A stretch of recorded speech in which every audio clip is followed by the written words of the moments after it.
Good day, everyone. Welcome to lecture number 24 of computer programming. And in this particular lecture, we will be discussing about the string, various string functions, and multidimensional arrays. In the last lecture, we will be discussing about the arrays, or specifically 1D arrays. Okay. And in that particular lecture, we said that a string is basically a character array. Basically a character array. What does that mean? It means that if I have char, for example, name is S50, this is S here, then this is a character array. So that means it is an array like this, and it can store 50 characters. How many characters it can store? 50 characters. And also one thing that you have to remember, I said that string is basically a character array, but every string ends by \0. \0 means end of string. End of string. And this \0 is automatically inserted at the end of a string. So what does that mean? For example, if I have written char S50, okay, and I can initialize this S50 like this also. 50 is equal to, for example, I am writing hello. Okay.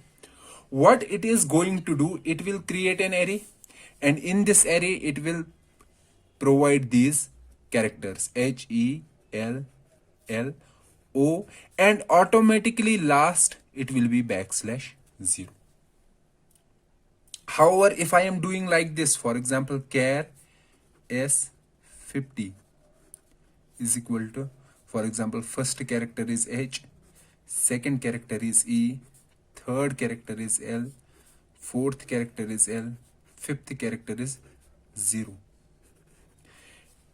Then it means that I am creating an array and the size of the array is 50. So it can store 50 characters. And then I am providing values in this HELLO, and here will be garbage values. Here I was using a string, and C compilers automatically put \0 at the end of a string. But here I don't have a string. It is not a string. It is actually a character array. It is same as this, but here it won't put \0 automatically. So to put \0, you have to write \0 as well. Then only it will put \0. So what I am saying, the difference between this one and this one is that in this one, C compiler automatically puts \0 at the end. However, in this one, we have to explicitly add \0 at the end. And also you have to remember, for example, if somebody is writing a char S50, then if he writes S is equal to hello, this is incorrect. You cannot directly give value to a character array. Okay, you can only initialize it here, or you can give values one value at a time. For example, S0 stores H, S1 stores E. You cannot do it like this. This is not allowed. So only way you can store string in a character array is by initializing it like this, same initializing and declaring at the same point, or doing one by one initialization. You cannot do it like this. The second thing is that you can also get value in this character array using a scanf. If you are doing scanf %s and then s, so it asks user to enter a string, and that string will be stored in this character array. So you have seen in your previous videos that scanf requires the address of a variable. So here it requires an address of a variable. But here we are giving simply a character, an array name, because an array name is itself the address of array. Address of array. So that is why we are not adding ampersand at the beginning. So what I am saying that you can initialize a character array using this method, or one by one method, or using a scanf. You cannot do it like this. Okay, so it is a character array. Now let's say, for example, if I am writing a program like this. So I have character S3. Let's see. So it is a character array that can store how many variables, how many characters? 3 characters. Then I am doing scanf %s and s. Then I am doing printf %s. So what does this mean? So let's see what will happen. This is my screen. So will this program work? This particular program, yes, there will be int main and other things, but will this work? Yes, it will work. It will, or we can say it will compile. There won't be any compilation error. There won't be any compilation error. No compilation error. This program is correct. Okay. So what is this program doing? It is initially creating an array. So in memory, it is creating these 3 locations, 1, 2, 3. Now it is asking user to enter the string. Let's say he has entered AB. So it will be stored A and B and then \0. Then it is doing print this string. So it will start from this portion and it will go on printing up to which point? Up to \0. So it will print A, B. So it is running fine. Now let's see if user run the same program again. If he is running the same program again there will be an array. Let's say user has entered A, B, C, D, E, F, G, H. So here it will store A, B, C. Then where will these store? D, E, F, G. They will be stored in memory. G, H. But my program knows that this array has been given only these locations. The first location, the second location, and third location. It cannot use other locations. So this will run. This will also run. It will store these. But when I am doing printf, so what is printf doing? When it is printing a string, it will print up to that point where it has a \0. So it will start from here. So it will say, I will first print A, then I have to print B, then I have to print C. Because it has not found \0 yet, it will go on this. So it will go to print this location as well. But this location has not been given to this program. So this program is accessing an illegal memory. Illegal memory means the memory that it is not that it has not been allotted.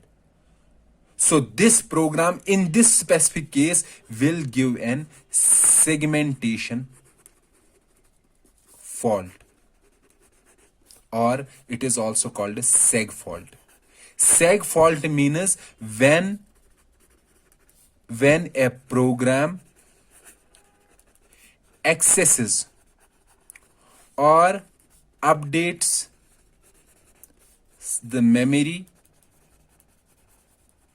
that it is not allowed to access. So in this program, there is no compilation error, but there was a runtime error. Runtime. So we have two types of errors. One is a compilation error and another is runtime error. Compilation error means when there is some error in the syntax of the program. Okay. So my compiler will get that error and it will provide the compilation error. However, if there is no error in the syntax, but during the runtime we are trying to do some illegal operation, then there will also be an error, and that will be a runtime error. For example, if I am doing in my program, let's say I have a variable int a, and I am doing a is equal to 5 divided by 0. So is there any error in the syntax? No. So there won't be a compilation error. However, this operation is illegal operation. It is not allowed. So this program will give a runtime error. So there are two types of errors: compilation error and runtime error. So here we saw one type of runtime error, that is segmentation fault, and it is because of this scanf function. Because scanf function, when we are scanning an array or when we are scanning a string, it goes on scanning everything, whatever we give. It won't check the size of this array. It will receive all these inputs and it will store these in memory. Okay. But we want that this scanf should only accept those portion such that that can be stored in this array. It should not accept a larger input. It should only accept that amount of input that can be stored in this array. Okay. So to be aware of this, or we can say to get rid of this kind of runtime error, we should have an input function that will only receive that amount of data that it can store in the for example array. Okay, and that is why instead of scanf, when we are using a string, we use fgets function. Fgets function is also an input function.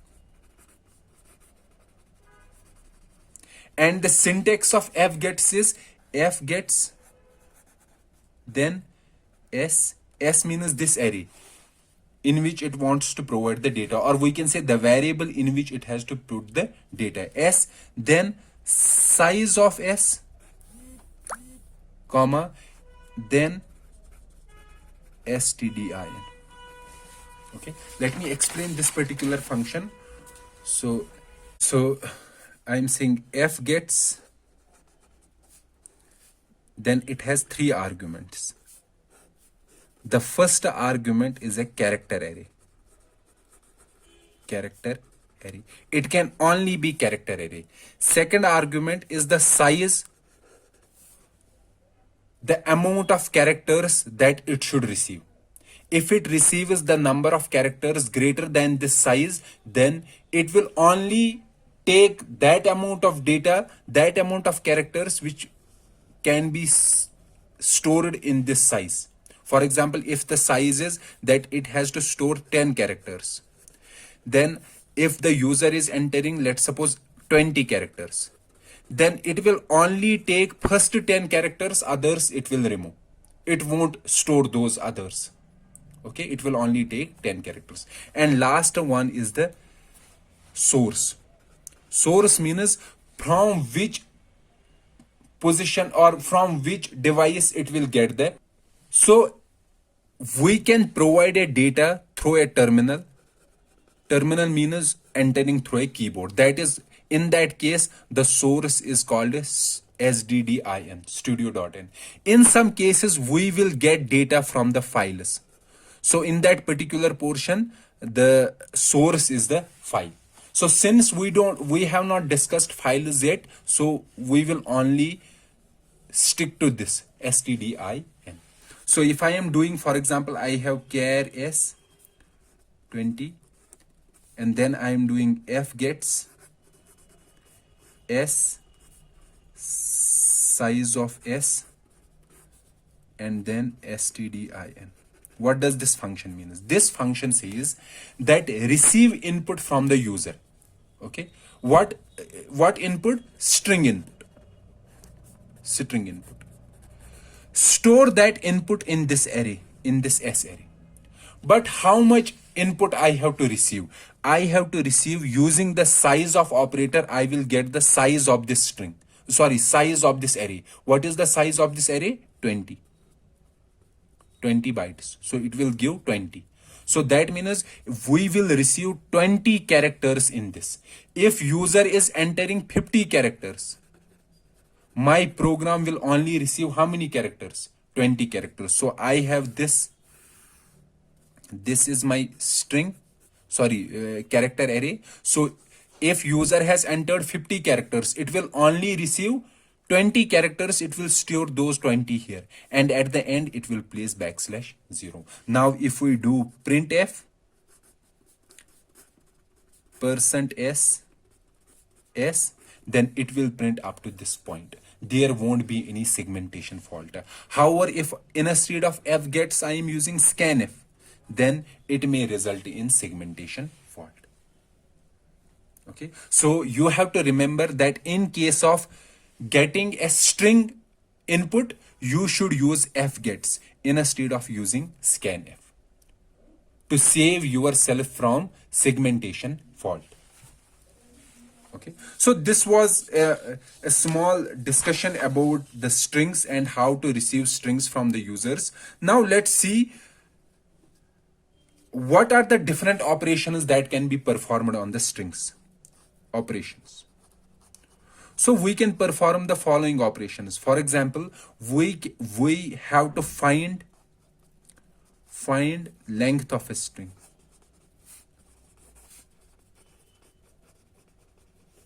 Second, if we have to compare two strings.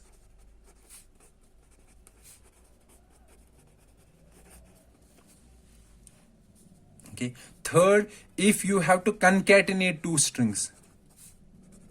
Concatenate means joining two strings. Concatenate two strings. Fourth, copy one string into another.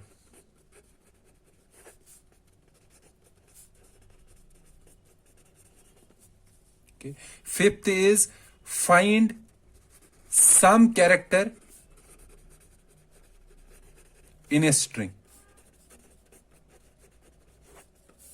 Sixth is find string in a string. And there are many other operations that we may have to perform on the strings. And these operations, or the functions that can perform these different operations, they are already there in this library function string.h. You can use this library function, this library file, and you can use the functions defined in this library file, and those functions can be used to operate on the strings. For example, to find length of a string, we have a function string length. It takes input a string. It may be either a string or name of character array. For example, let's say I have hash include studio.h, and then I have hash include string.h. Okay, then I have int main. Let's say I have character array s1, and in this I am giving hello world. I have character array s2, let's say 20. I have character array s3, let's say it has value 10, and in this I am providing a b c d. I have another character array S4, and in this I have A, B, C, capital D. Okay, now, so after this I am writing here. Now if I am, I also have int A, comma B, comma C. Let's see. So A is equal to string length S1. B is equal to string length hello. Then if I print A and B, let's see what will be there. So A is equal to string length S1. So this function is used to find the length of string, this particular string stored in this array. So this array is here. What is the length of string? 1, 2, 3, 4, 5, 6, this space, 7, 8, 9, 10, 11. You know at the end there will be backslash 0. So it won't count backslash 0. So it will be 11. So A's value will be 11. So string length returns length of a string. So what will be A? A will be 11. Here also string length, input is string. Here input is character array and here input is string. So it will return the size of the string. It is 1, 2, 3, 4, 5. So in B we have 5. So it will print 11 and 5. Okay. So string length returns the length of a string. Then we have second one, compare two strings. So for this we have a function string compare, and it takes input two strings, either two strings or two character arrays, and it will compare those starting from the first position, first character. Okay, for example, if I am doing here, I am writing it. So let me write it on a new sheet. So if I am doing string compare AB and AB. So here I have two strings. This is string 1, this is string 2. So string compare function, what it is going to do, it will start from the first position, A and A. It will take their ASCII values. So what is the ASCII value of A? ASCII value of A is 97. Probably it is 97, and here also 97.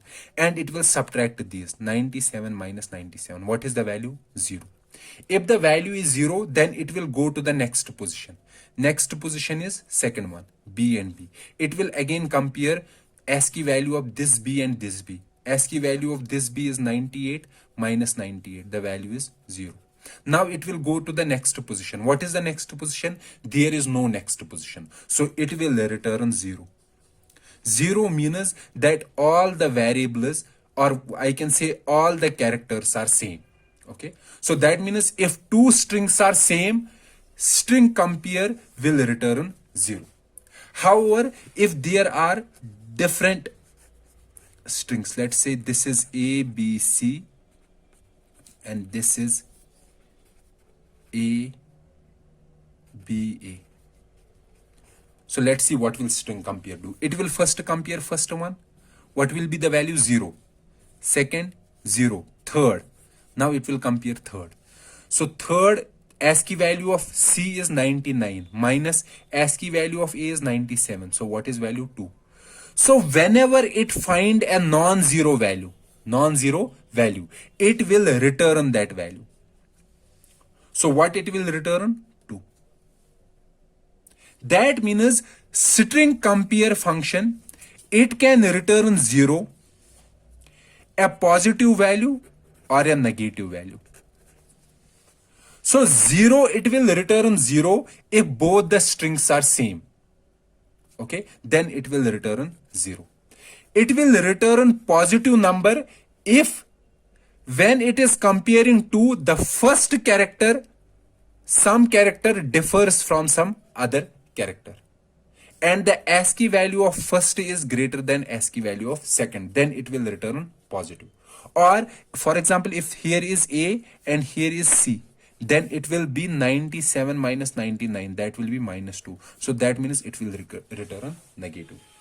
So if I am comparing two strings and I got a return value as non-zero, non-zero means the two strings at least differ at one point. That means those two strings are not equal. Okay. However, if the return value is 0, that means those two strings are equal. Okay. So let me write it here. So if I am doing like this, for example, let's say A is equal to string compare A, B, C, D, comma S, S3, and B is equal to string compare S3, S4. So then print A and B. Let's see what it will print. So here I am comparing A, B, C, D, this string with S3. What is in S3? A, B, C, D. So what will be stored in A? So since both the strings are same, so in A we have 0. Now B is equal to string compare S3 and S4. Here I am comparing S3 and S4. Here it is A, B, C, D. Here it is A, B, C, D. So these three are same. So the value will be 0. But for the fourth one, the ASCII value of D is 100. And the ASCII value of D is 68. So 100 minus 68 will be 32. So in B we will have 30. So it will print 0 and 32. So this is all about string compare. So what is this string compare returning? It is returning an integer. Integer. If the value is 0, then means those two strings are same. If the value is non-zero, positive or negative, positive means the ASCII of first one is greater than the ASCII of second one. Second character which it is comparing. And negative means the ASCII value of first one is less than the ASCII value of second one. Now we have concatenate two strings. So for concatenation, we have function strcat. Okay, so let me write it here. String concatenate. So it is taking two strings here. The first one and the second one. This will be basically a character array.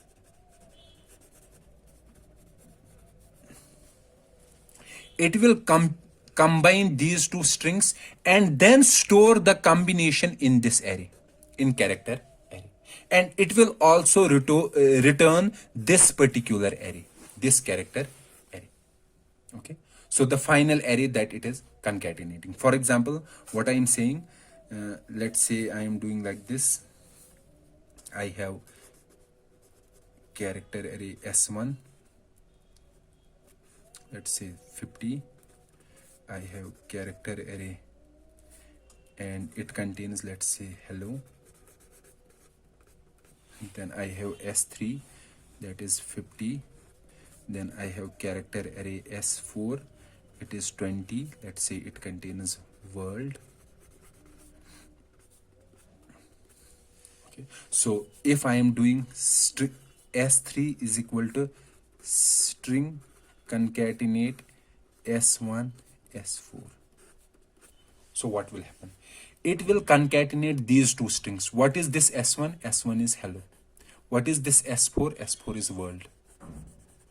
Okay. Concatenate means join. It will join these two and it will store this in S1. So S1 now, previously S1 contains hello. Now S1 contains hello world. What is there in S4? S4 is world only. And it also returns this string, this final string. So this string will be stored in S3. So S3 also contains hello world. Or you can ignore this, directly write string cat. String cat means that you are not receiving the return value in anything. You are ignoring the return value of this function. That is how string concatenation works in C programming language. Then we have this one, copy one string into another. So this is string copy. Okay. So string copy is So we have string copy, and it takes two strings as input. The first one will be a character array. The second one can be a character array or a string, or directly a string. It will copy the second one into the first one. Okay, for example, if I have character array s1 as 20 and character array s2 as 20, let's say it contains, good. Then if I am doing string copy s1 comma s2, so it will copy s2 into s1. Now s1 also contains, good. Or if I am doing string copy s1 hello, then what will be in s1? In s1 we will have hello. And string copy returns this string or the first argument. That means it will return here hello, string hello. Here it will return good. You can either accept this return value in some character array, or you can ignore it. Then our next function that we have to study about is find some character in a string. So for this we have string char function. So here it has two arguments. The first argument is a character that we want to search, and the second argument will be a character array or a string.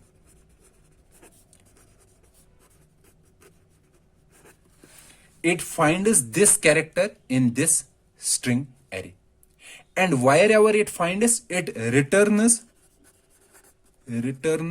the address of that location. What does that mean? For example, if I have a character array, let's say character s1 20 hello. So in memory this will be stored in like this. So we will have h, then e, then l. Since character arrays are stored, arrays are stored in continuous memory locations, so they will be stored one after another. And at the end we will have \0. So for example, address of this is 2000, this is 2001, this is 2002, this is 2003, this is 2004, and this is 2005. Now if I am doing string char some character e, find this character in s1. Find this character in s1. So where is this s1? Is e in s1? Yes, it is in. It is in s1. So it will return the address where this particular character has been stored. So it will return 2001. If I do character string char b in s1, is there b anywhere in s1? No, there is b is not there in the s1, so it will return 0. So when this function is not finding a character in a string, it is returning 0. However, if it is finding a character in a string, it will return the location of that particular character in the string. Okay, now if I did like this, string char l s1. So L is at two locations, the first location and second location. So it will return the first one. So it will return 2000. So that means if my string char function is returning a non-zero value, then that means character is there in that string. However, if it returns 0, then that means that particular character is not in the string.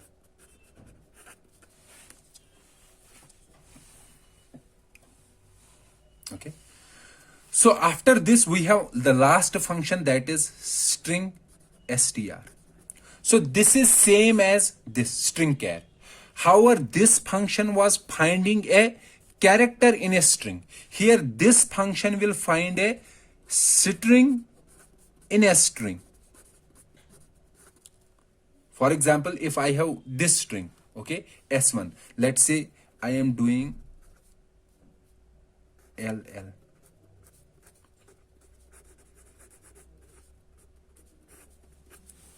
Okay, so this will try to find this string in this. So it will return the location. So this string is stored here. It is there in this particular string.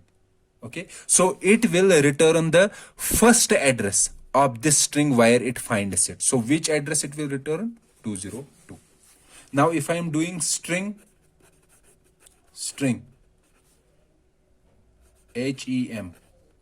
hem in s1. So is there HEM in S1? No. There is HE, but there is not complete HM. So it will return 0. If it is not finding a string inside another string, then it will return 0. However, if it is finding a string inside another string, then it will return the location, starting location of that string in the other string. Okay. So this completes the discussion about the strings and different types of functions that can be used to manipulate strings and operate on strings. So up to this point, we can see that we completed the discussion about 1D arrays. 1D arrays. So what is a 1D array? One dimension array. One dimension array means that it has only one dimension. For example, our array was like this, name 10. So here we have only one dimension. Okay, so we have multiple dimension arrays. For example, 2D arrays. So we will understand what are 2D arrays. We have 3D arrays and we have ND arrays, n dimension arrays. So what are these 2D arrays, 3D arrays, ND arrays? We will understand this. But up to this point, we have completed the discussion about a 1D array, having only one dimension.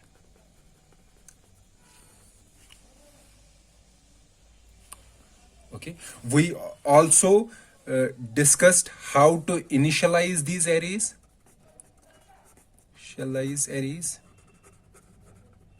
and how to access these arrays.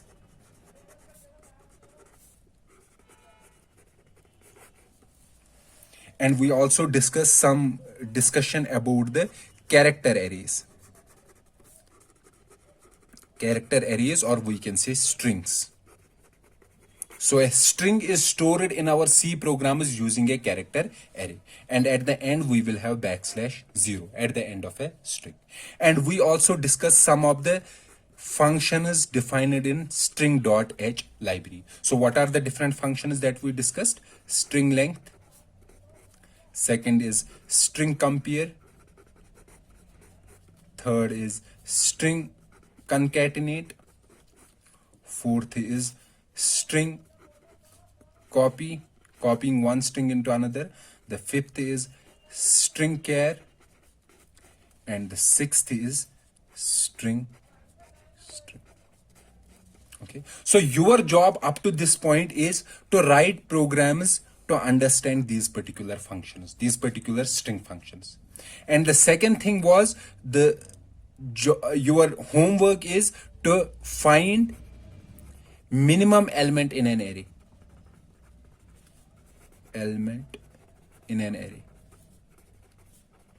And also another thing was to sort an array.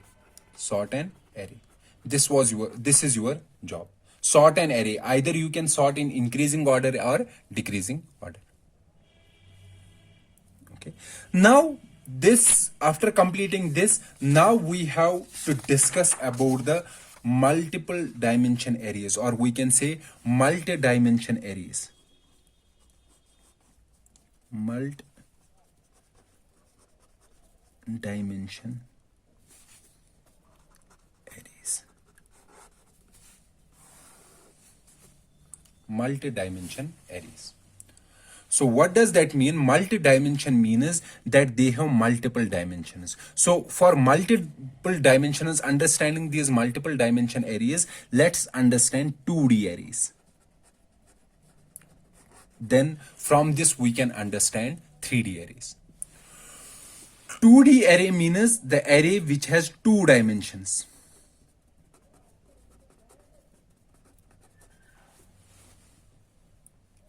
Okay, so what does that mean? For example, if I wrote an array like this, int name 5 4, so it has two dimensions here, one dimension and two dimension.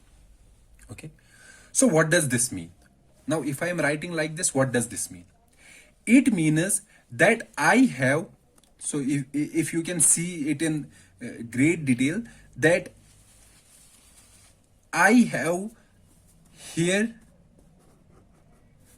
I have five arrays. Five arrays here, five means I have five arrays. Okay, and each array contain four elements. So writing like this, it means I have five arrays and each array contain four elements. Then how many elements can be stored in this particular array? So I have how many arrays? Five arrays, and each array contain four elements. So I can store 20 elements. So writing like this, name 5 4, it means like this. I have five arrays, array 0, array 1, array 2, array 3, and array 4. So this means four arrays. Now each array contains how many elements? Four elements. Okay, so here it means how many elements each array contains. It contains four elements. So this contains four elements: element 1, element 2, element 3, element 4. This also contains element 1, element 2, element 3, element 4. Element 1, element 2, element 3, element 4. Element 1, element 2, element 3, element 4. Element 1, element 2, element 3, element 4. So total how many elements? Total I have 20 elements. So writing like this, or we can say writing like this, it means that I have 1 2 3 4 5 rows, and I have 1 2 3 4 columns. 5 rows and 4 columns. Now let's say if I have to find this element, this particular element. So how I can find this element? How I can access this element? So first I need a row number. What is the row numbers? This is row number 0, row number 1, 2, 3, 4. So it is row number 3 and column number 0, 1, 2, 3. What is column number 2? So row number 3 and column number 2. So I will write name 3, 2. It means this particular element in row 3, column 2. So this is the element. Okay, so what I am saying here, two-dimension arrays, or we can say array of arrays. So previously 1D array was array of elements. Array of elements. What elements? Integer elements or character elements. Okay. 2D array means array of arrays. What does that mean? Here each element was an integer or character. Here each element of an array is itself an array. 3D array means array of 2D arrays. Okay. 4D array means array of 3D arrays. So let's first understand this 2D array again. So it means array of arrays. Now for example, if I want to create an array, and in this array I want that it should contain 5 arrays. So it is an array that it should contain 5 arrays. Let's say this is array 1, array 2, array 3, array 4 and array 5. So I want a structure, or I want a data type that should store these 5 arrays. And let's say in each array I have 10 elements. 10 elements. Then how to declare this kind of structure? So this kind of structure will be declared like this. For example, int name, let's say I need how many arrays? 5 arrays, and each array should contain how many elements? 10 elements. So total elements contained in this array, it will be 5 into 10, that is 50 elements. So it can store 50 elements. 10 elements in first one, 10 more in second, 10 more in third, 10 more in fourth, and 10 more in fifth. So it can store how many elements? 50 elements. So that is why it is called a 2D array. So now let's understand this with the help of an example, this 2D array. For example, let's say I have a matrix, and this matrix has elements like this. For example, 1 2 5 6 4 3 8 7 9 4 2 1. This is my matrix, and I want to store this matrix in my C program, or we can say I want to use this matrix in my C program. The first thing that I need some data type that should be able to save this particular matrix. For example, if I have to save a linear array like this 1 2 3 4, I have to save this, then what type of data type I will use? I will use an array of size. What should be the size? Array of size 4.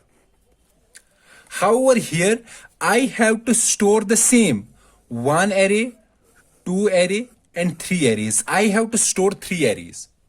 Okay, that means I will require some structure, and the structure that I will be used will be an array of arrays. Okay, I will require an array of arrays. So let's say the name of that array of arrays is matrix. So I am saying this array, or this array of arrays, it will have 3 arrays. How many arrays? 3 arrays. And each array will contain how many elements? 4 elements. So this structure will be able to save this particular matrix. So now it will have how many arrays? 3 arrays. So 1 array, the first array, second array, and third array. Okay, the first array will have 4 elements, that is 1 2 5 6. Second array will have 4 elements, 4 3 8 7, and third array will have 4 elements. Okay, so I can write it, I can initialize this array. So it is an integer array, matrix 3 4. So for example, like this, I can directly write elements like this: 1 2 5 6 4 3 8 7, then 9 4 2 1. So it will give the first element. So it will make 3 arrays. So how many arrays it will make? 3. Array 1, so this will be matrix 0th array. Then we will have matrix 1th array. Then we will have matrix 2 array. And each array will contain how many elements? 4 elements. So matrix 0, it has 4 elements. The first element has index 0, second has 1, third has first 1 0, second 1, third 2, and fourth 3. First will be 1, this one. Then we will store 2, then 5, then 6. So first is complete. Now comes the second one. It will start from here. We will have 4, 3, 8, 7. Then we will have last 9, 4, 2, 1. Okay. So the location of this element will be, it will be matrix 1. So matrix 1, and so that means this particular array, and in this particular array which element, 0th, first or second, that second element. So matrix 1 2 means this particular element. So what will be the location of this address, this particular element? The location will be matrix.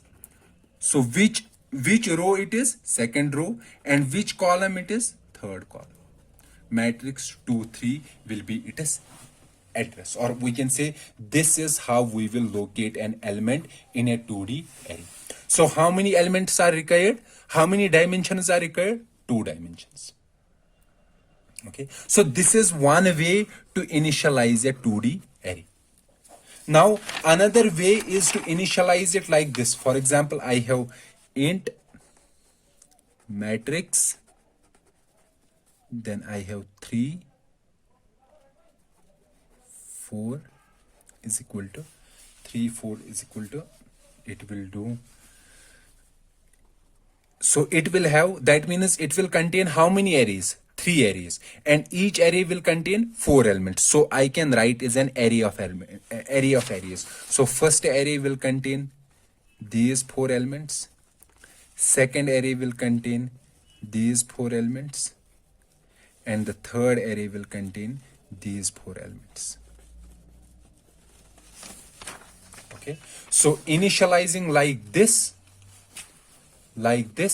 or like this, you can do both of these. And how is this 2D array stored in memory? So first it will store the first row, then second row, and then third row. This is called row major order.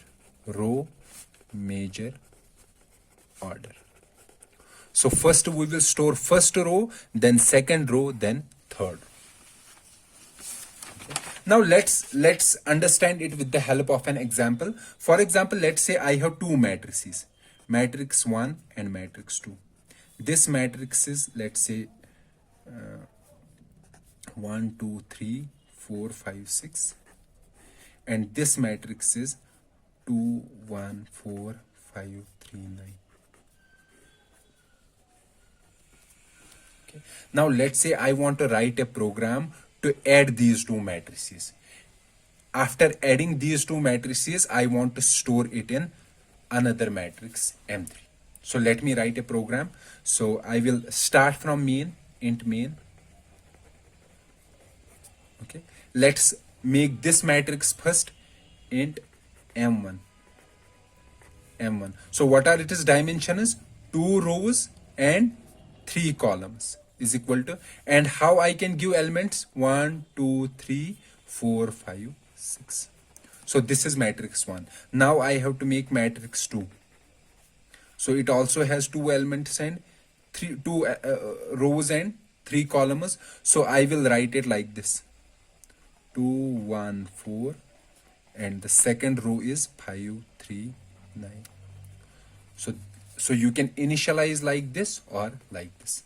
Now I want to add these 2 matrices and store the result in another matrix M3. So let me first write this matrix M3. It will also have 2 rows and 3 columns. Okay, and in this matrix I want to store the final sum. So how will we add these 2 matrices? We cannot do like this: M3 is equal to M1 plus M2. This is not allowed. Okay, so what we have to do, we have to add element wise.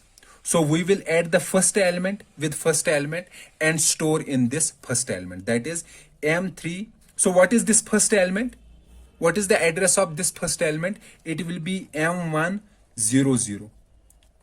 What will be the address of this? It will be m, not address means how I will access this. It will be m, it is 0th row and first column, and this one will be m0.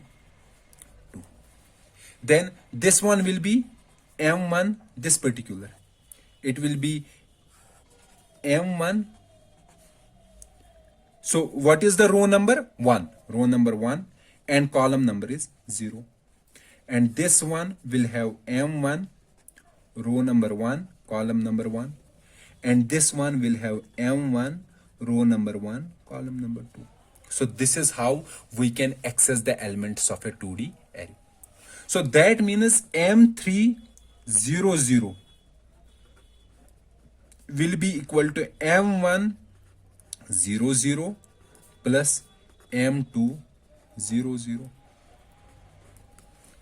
Then m301. So let's first complete the first row. M301 will be m101 plus m201, and likewise. Okay. So let me write it like this. So let me write a for loop. For I is equal to 0, I is less than row I plus plus, and then for j is equal to 0, j is less than column j plus plus. Then we will do m3 I j is equal to m1 I j plus m2 I j.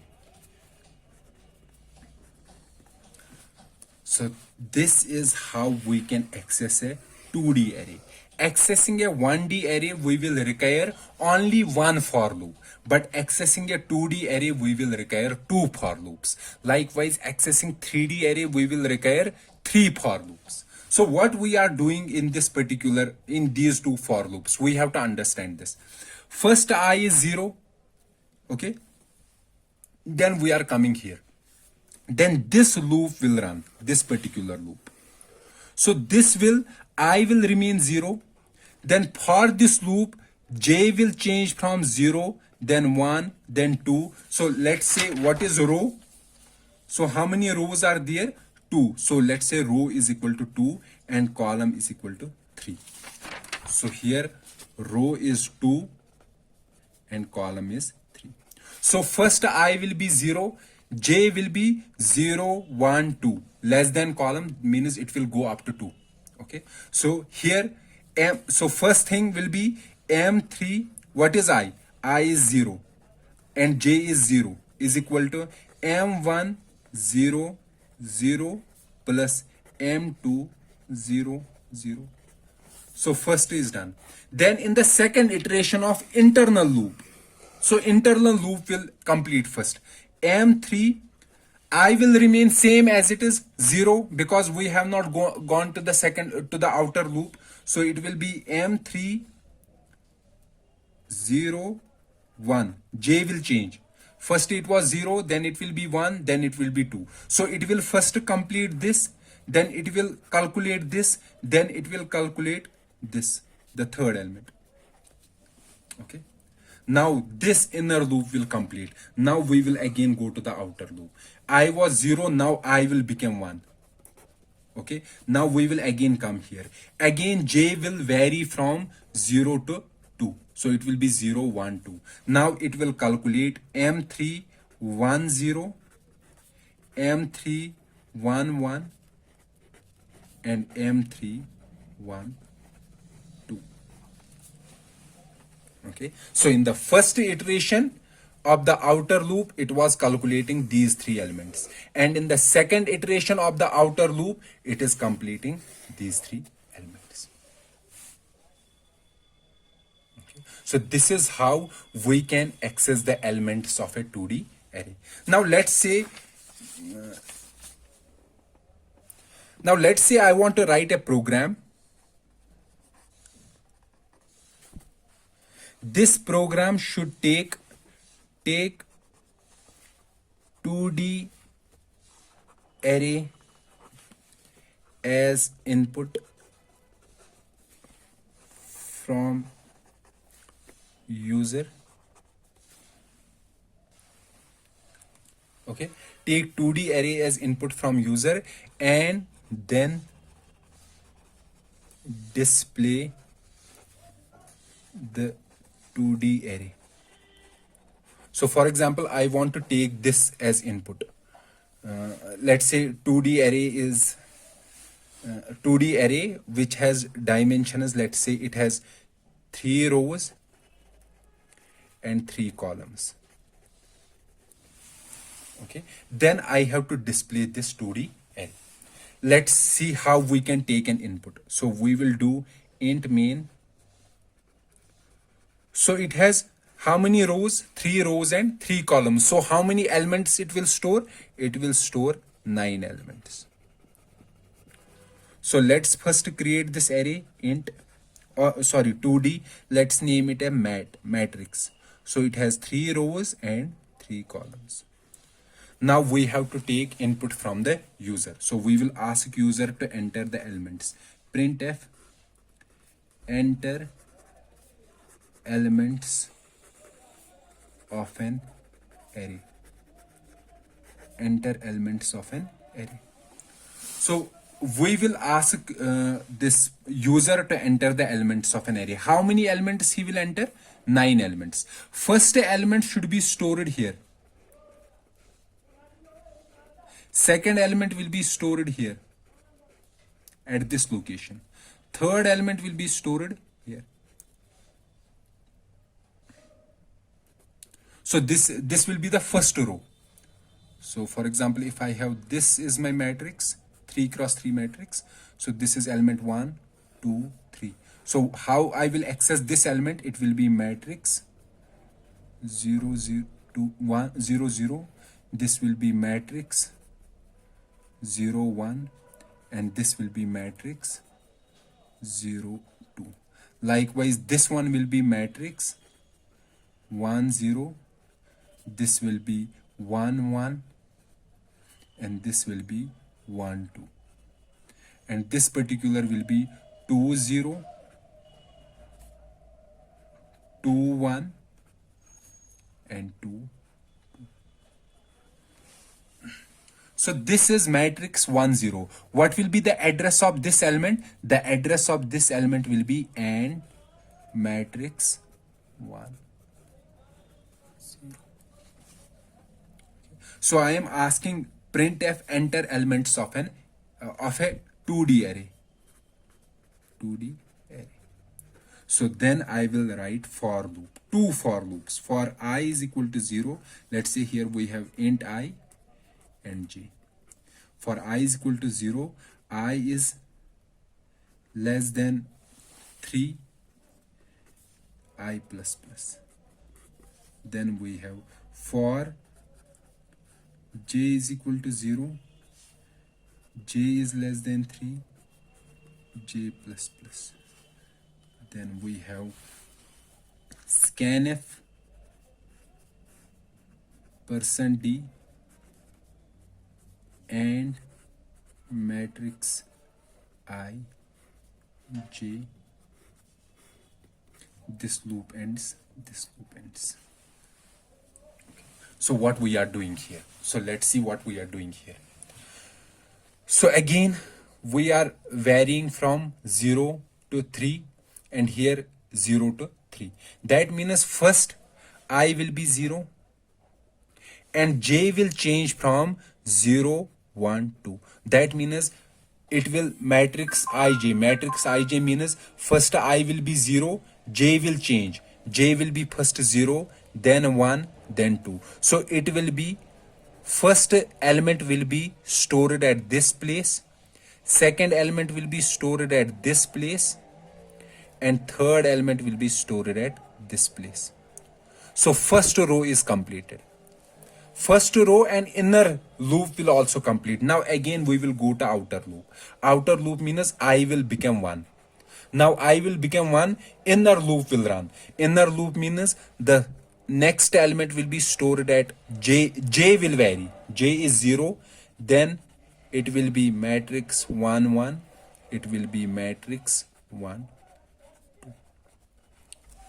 Then third time the loop will run, then I will become 2. So the second row will be completed, then the third row will be completed. So we have entered the elements. Now we have to display this. So how we have to display? So let's say user has entered these elements. So let's say this is our screen. So user has entered, for example, 2, 3, 4, 5, 6, 7, 8, 9, 10. Let's say. So that means our array is like this. This 2D matrix. It has 2, 3, 4, 5, 6, 7, 8, 9, 10. But user has entered like this. Now we want to display it like this. We want to display it the first row first, then second row on next line, then third row on next line. How will we display? So first we will display the first row. That means we will again start the for loop. For I is equal to 0, I is less than 3, I plus plus. Okay. Then another loop for j is equal to 0, j is less than 3, j plus plus.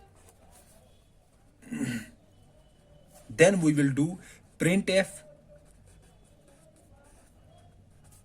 %d, then backslash t, matrix I, j. Okay. Then at the end we will write here printf backslash n. Let's see what will happen. So this is our for loop. Let's see what will be there on the display. So for I is equal to 0, initially I is 0. Okay. Now here for j is equal to 0, j is less than 3, j plus plus plus, j plus plus. J is initially 0. So it will printf %d, matrix ij. So matrix I is 0, j is 0. So it will print this one. Okay. So what is this one? This one is 2. So it will print 2. And backslash t means tab. It will go here.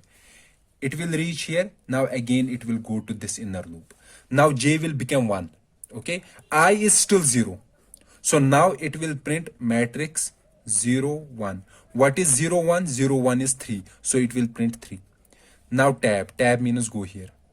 Then it will print this one. 4. It will print 4.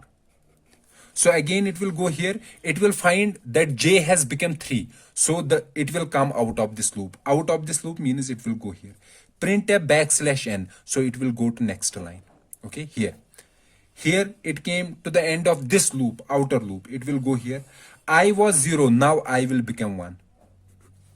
Okay, I will become 1. It will come to this loop again. So it will now print matrix 1 0. Then it will print matrix 1 1. Then it will print matrix 1 2. So that means it will print 5, 6 and 7. Then this loop will complete. It will come here. Printf backslash n. It will go here. Then it will print 8, 9, 10. So this is how we will print a 2D array. Okay. So this completes the discussion about a 2D array. Now your job is to write some programs. First is take 2D matrix as input from user.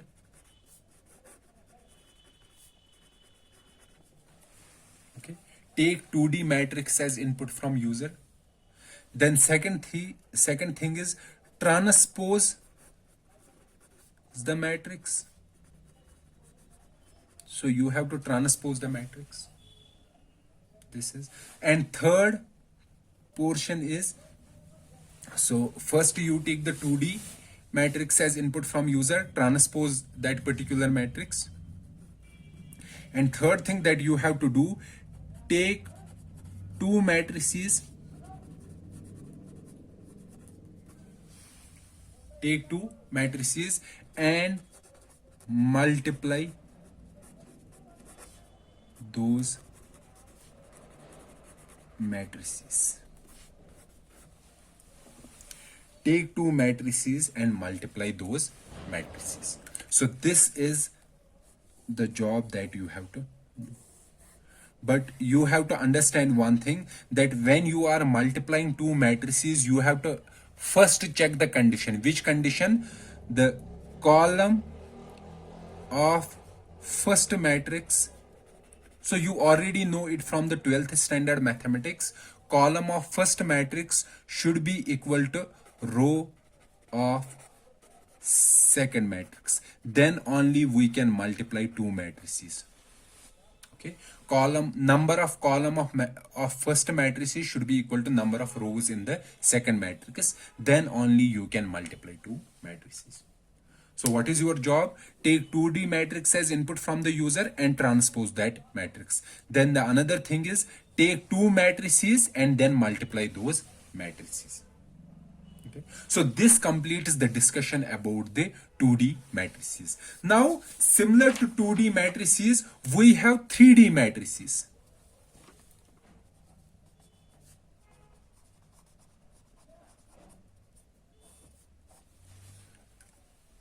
Okay.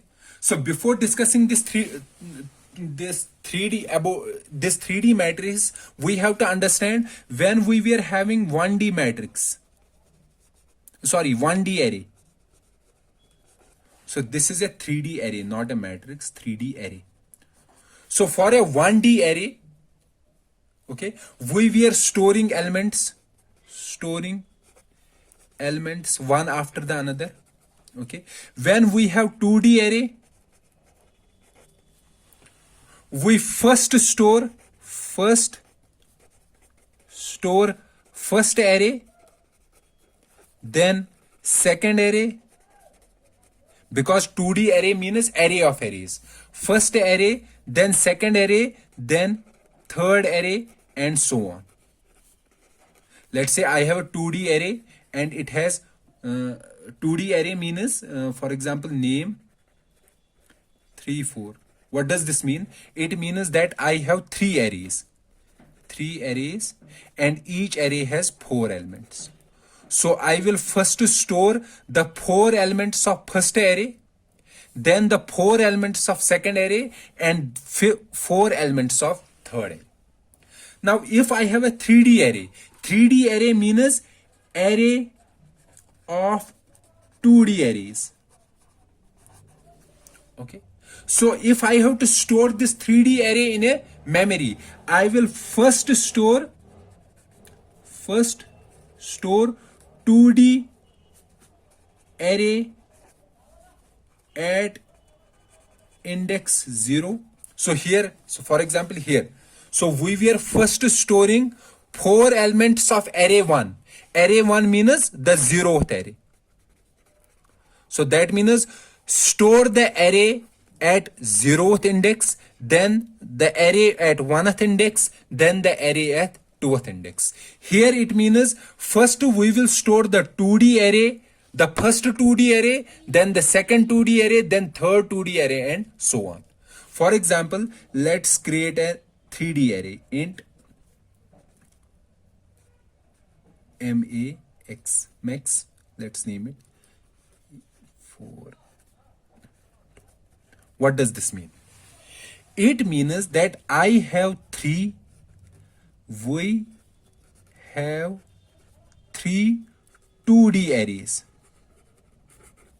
3 2D arrays. Which one will be the first 2D array? Max 0 is the first 2D array. Max 1 is the second 2D array. And max 2 is the third 2D array. This is a 2D array. This is a 2D array, and this is also a 2D array. 2D array means that it will have how many rows? It will have 4 rows and 2 columns. It will also have 4 rows and 2 columns. And it will also have 4 rows and 2 columns. So in memory, we will store first this 2D array. 2D array at index 0. Then we will store this 2D array. 2D array at index 1, then we will store this 2D array at index 2. Okay, so to initialize this 3D array, max 3 4 2, we will write like this. For example, it will be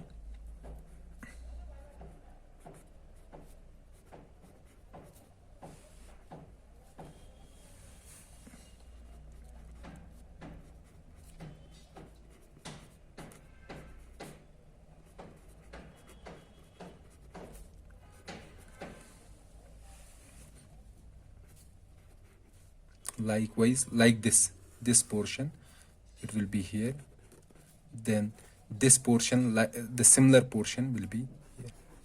So it is a 2D array, it is also a 2D array, and it is also a 2D array. Okay, because this is our 2D array, this portion, this is our 2D array, this is our 2D array, and this complete is an array of 2D arrays. So the array of 2D arrays is a 3D array. How many 2D arrays? 1, 2, and 3. So that is why the size here is 3. Okay, this is how we use a 3-dimensional array. Likewise, we have 4D arrays. What will be a 4D array? 4D array will be an array of 3D arrays. Likewise, if I have 5D array will be an array of 4D arrays. Likewise, we have n dimension arrays. So you have to practice as much questions as possible to understand the concept of arrays. So this completes our discussion about the arrays, the different types of arrays, about the strings, or we can say a brief introduction about the strings. So in this particular lecture, so let me summarize this particular lecture. First thing that we discussed was an array, and we said that array is a collection of similar type of data items. Then we discuss special type of array, and that is a character array. And we said that character array is a string. And we also discussed some of the functions